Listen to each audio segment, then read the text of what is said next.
Hello, welcome. Today we're talking about the different kinds of research that theatrical designers use in order to design a successful set, costume design, lighting design, sound design, what have you.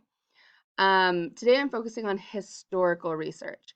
Historical research, you have to think of time period, you have to think of geographic location, you have to think of the social and economic status of, whoever owns the house or whoever's wearing the clothes.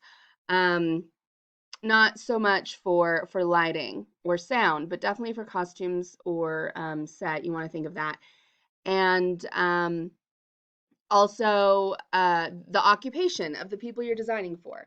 Um, a school teacher in Indiana in the 1940s is going to have different clothes, different house, different furnishings than a Wall Street um, tycoon in New York in the 1940s.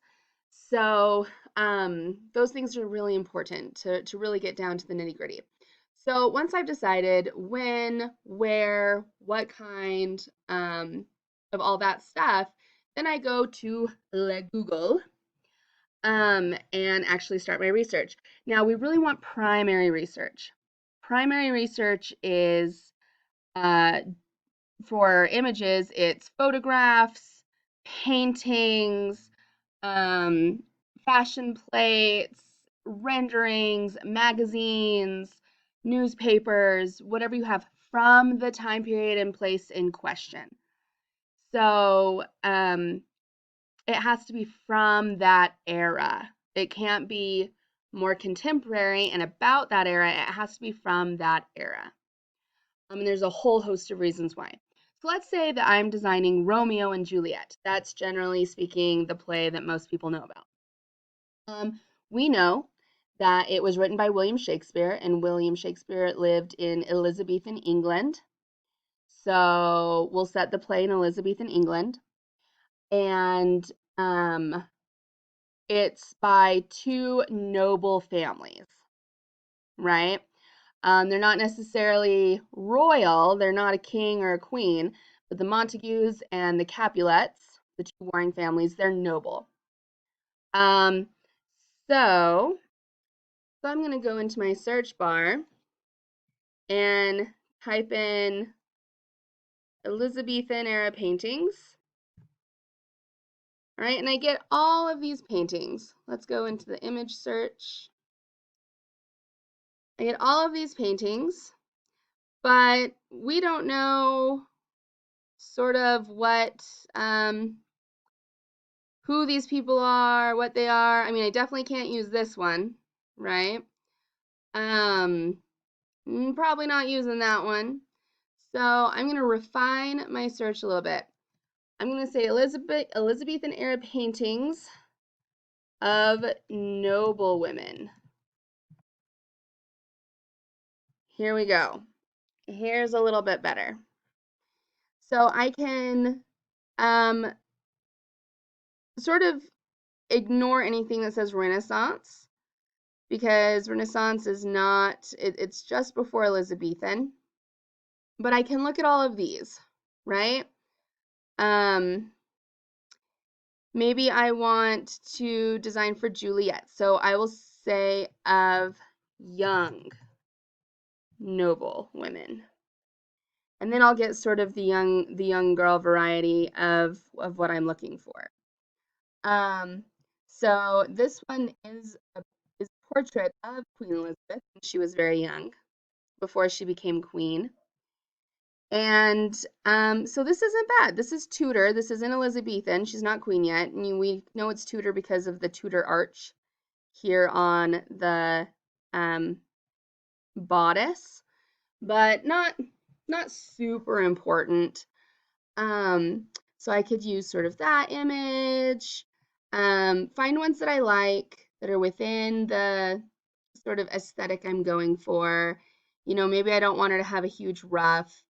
Again, we can say, not this one, it's Italian Renaissance. We can say probably not that one because this is the Stuart period. We don't want Stuart. Okay, we want Tudor and Elizabethan. This is French, oops. French school circa, we don't need this, right? So you really have to read carefully the uh, descriptions, okay? So once I find sort of images that I like, say I like this one, I like that little rough, right? I can save image as and name it Juliet image 1. And I'm just going to save that to my desktop. I'm going to save that. Now, I don't want just one image for each character, especially for costumes. You know, I want a variety of images so I can pull from a bunch of different stuff. So say I like that one. What else do I like for her? I like, let's see, for Juliet. Oh, I like this one.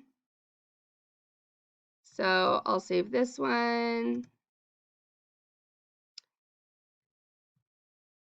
Juliet image 2. We'll save that. Okay, so say I got between 5 and 10 images for Juliet. Okay, now I want Romeo. So I'll say for young noblemen.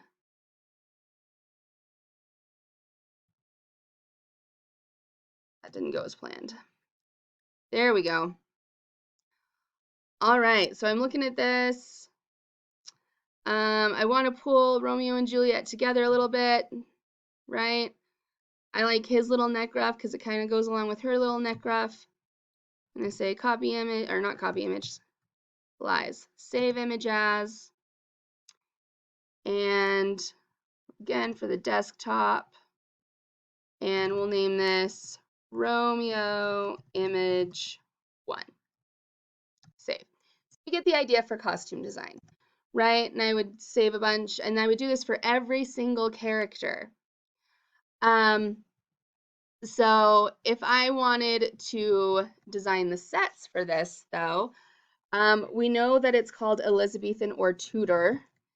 Elizabethan, I'm going to slash Tudor era architecture. And I probably did not spell that correctly, but that's okay. Lovely spell check will fix it. All right, so now we have the outside of all these beautiful Tudor style homes, right? Tudor style homes and mansions. So I'm going through, I'm like, well, there is some stuff outside, right? So because Romeo is outside and he looks up to her in her little balcony or at her window. So this has a lot of good windows in it. I'm going to pull up this one and I'm going to save this. I'm going to save image as. I'm going to title it R for Romeo and J for Juliet. Oh, no. R and J for Romeo and Juliet. I'm going to say Windows 1. And I'm going to save that. Let's see. Ooh. Let's see. Well, there's castles, but we're not really in castles. Let's go to the interior. And I could use any one of these that I liked, by the way, for the exterior. Just pick and choose which ones you like. I'm going to say era furnishings because we do have a lot of scenes that happen inside. So there is a bedroom scene. So this is an Elizabethan style bed. So I'm going to save image as Romeo and Juliet bed 1. Save. All right, same for the tables, chairs, all of that jazz. So this says that it's the inside of a Tudor home, but I'm going to call false. That is not the inside of a Tudor home. This looks far more like the inside of a Tudor home, as does that a little bit. So, oh, here we go. So this looks great. So I also am looking at the inside of things. I'm like, oh, this is perfect for the inside of, whatever building. So I'm going to save my image. R&J inside house 1. Save. And you get the idea. Now, for set design, you want to really focus on details, furniture, wallpaper, supporting beams, things like that. And you need it for every single scene. So if a scene takes place in a new location, you need to research every single location. So there's that. For lighting design, lighting's a little different. We're still looking at, homes. Let's just put homes. Let's see. I think we're just going to get the outside of things. We'll say inside in the beginning. Inside. Well, that didn't help us much, did it? Okay, well, here's a little bit. So we do this. You can see that inside these homes was pretty dark. They didn't have any overhead lighting. They didn't have any electric lighting. All the light you had came from fires, candles, or the windows. So this would be really great research for lighting designers, right? You see the window coming, you see the light coming in through the window. You can see that everything else is pretty, I mean, it's not like super dark, but there's not a lot of light coming from anywhere else other than this fireplace in the window. So that's a really good piece of research. So if I was doing that, they save image, and I would put lighting, R&J, inside home 1, and save. Okay. Same here, right? Most of the light's coming in from window. It looks like there's a window here, and there's probably, we can't see it because the camera doesn't go that far, but there's probably a window over here. Same for here. You know, this is a really great example of lighting that we would find. It's very directional. It's all coming in through the windows. This is actually a beautiful piece of research. I want to copy, I want to save. A beautiful piece of research for lighting design. So I'll say lighting inside, R&J. So R&J it would be great if I could spell inside home 2 and save. So again, for every scene that's in a different location, the lighting designer is going to need to research for that. If it's at a different time of day, the lighting designer needs to research for that.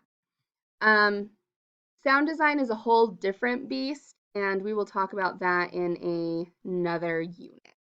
But for right now, this is how you conduct historical research for your lighting, set, and costume design. I hope this has been helpful for you.